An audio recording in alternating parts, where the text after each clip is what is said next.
दिवसाची सुरुवात अशी बरोबर.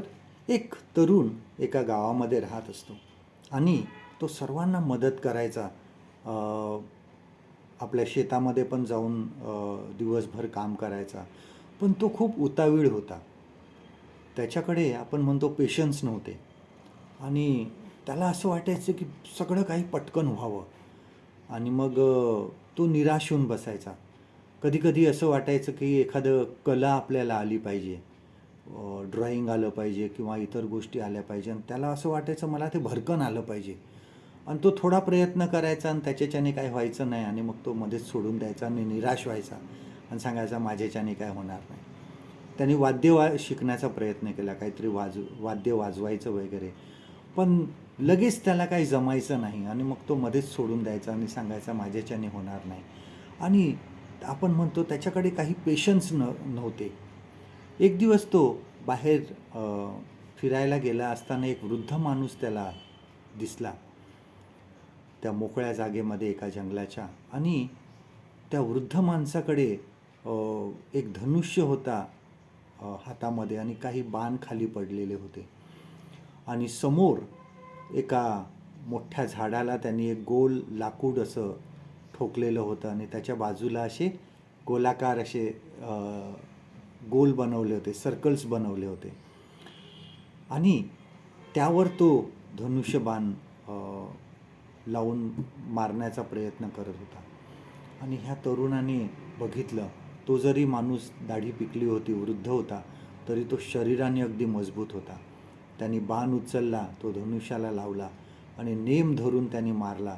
तो बरोबर मध्ये त्या मध्ये जाऊन तो लागला आणि ह्या तरुणाला खूप आश्चर्य वाटलं आणि असं वाटलं की मलासुद्धा हे आलं पाहिजे, मी सुद्धा असं बाण बरोबर मारायला शिकायला पाहिजे.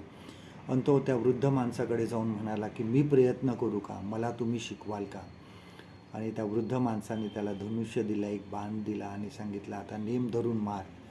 परंतु त्याचा बाण दुसरीकडेच जाऊन लागला. आणि असं 2-4दा प्रयत्न केल्यावर मग त्याने ते धनुष्य टाकून दिलं आणि सांगितलं नाही, मला नाही जमणार आहे. आणि त्या वृद्ध माणसाने सांगितलं की तुला रोज माझ्याकडे येऊन प्रॅक्टिस करावी लागेल. तू रोज आला, रोज प्रॅक्टिस केली तर तुझ्याच्याने होईल. तुला अजून एक मी गोष्ट दाखवतो. आणि त्यानंतर तो त्या निशाणी जी लावली होती त्याच्याकडे गेला आणि खाली पडलेले 100हून अधिक बाण त्या ठिकाणी पडलेले होते. आणि त्यांनी त्या वृद्ध माणसाने त्या तरुणाला सांगितलं की हे बघ, हे एवढे बाण मी मारून सराव केला, प्रॅक्टिस केली, तेव्हा आता मी बरोबर नेम धरू शकतो, बरोबर मी बाण मारू शकतो. कुठलीही गोष्ट लगेच होणार नाही. आणि मग तो तरुण त्या वृद्ध माणसाकडे रोज जायला लागला आणि बऱ्याच दिवसांनी मग शेवटी एक दिवस त्याचा बाण तो बरोबर मध्ये लागला आणि त्याला खूप आनंद झाला. आमच्या जीवनामध्ये सुद्धा बऱ्याच वेळेस असं होतं की आम्हाला पटकन काहीतरी पाहिजे असतं, पटकन आम्हाला निर्णय पाहिजे असतात. देवाकडे आम्ही काहीतरी मागितलं तर पटकन त्याने आम्हाला द्यायला पाहिजे असं बऱ्याच वेळेस आम्हाला वाटत असतं. परंतु सहनशील राहून वाट बघणं खूप महत्त्वाचं आहे. आम्हाला निरंतर प्रयत्न करावे लागतील. एखाद्या माणसाच्या, यशस्वी माणसाकडे आम्ही बघतो आणि आम्हाला वाटतं आम्हाला पण तसं व्हायचं आहे, लगेच आम्हाला व्हायचं आहे. परंतु त्या माणसाची, त्या यशस्वी माणसाची 20-30 वर्षाची मेहनत आपण बघत नाही.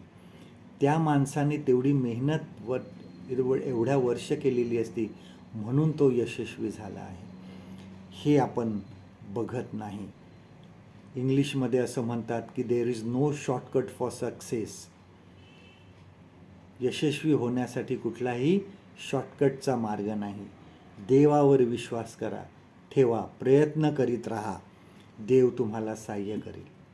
आजचं देवाचं वचन आपल्यासाठी हे आहे, गलती करास पत्र ह्याचा 6वा अध्याय आणि 9वं वचन, गॅलेशियन्स चॅप्टर 6 and verse 9. योग्य ते करावयाचा आपल्याला कधी कंटाळा येऊ नये. आपण न खचलो तर यथाकाळी आपल्या पदरी पीक पडेल. परमेश्वर करो आजचा दिवस तुमचा आशीर्वादित करो.